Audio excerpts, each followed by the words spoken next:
Hi guys, মোৰ mini ব্লগত আপোনালোকক স্বাগতম জনাইছোঁ। আজি মই দিনত বনাম। আজি ভেদাইলতা পাত ছিঙিছোঁ আৰু নৰসিংহ পাত ছিঙিছোঁ।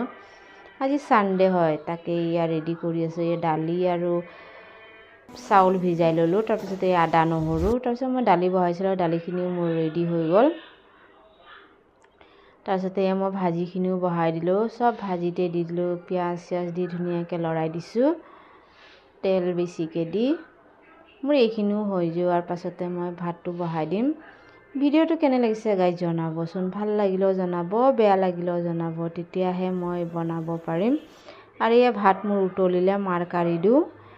মাৰ কাঢ়াৰ পাছতে মোৰ ভাত এটা এটাকৈ হৈ গ'ল। তাৰপিছত কাৰেণ্ট নাছিলে, কাৰেণ্ট অহাৰ পাছতে এইখিনিও মই পিচি লৈছোঁ।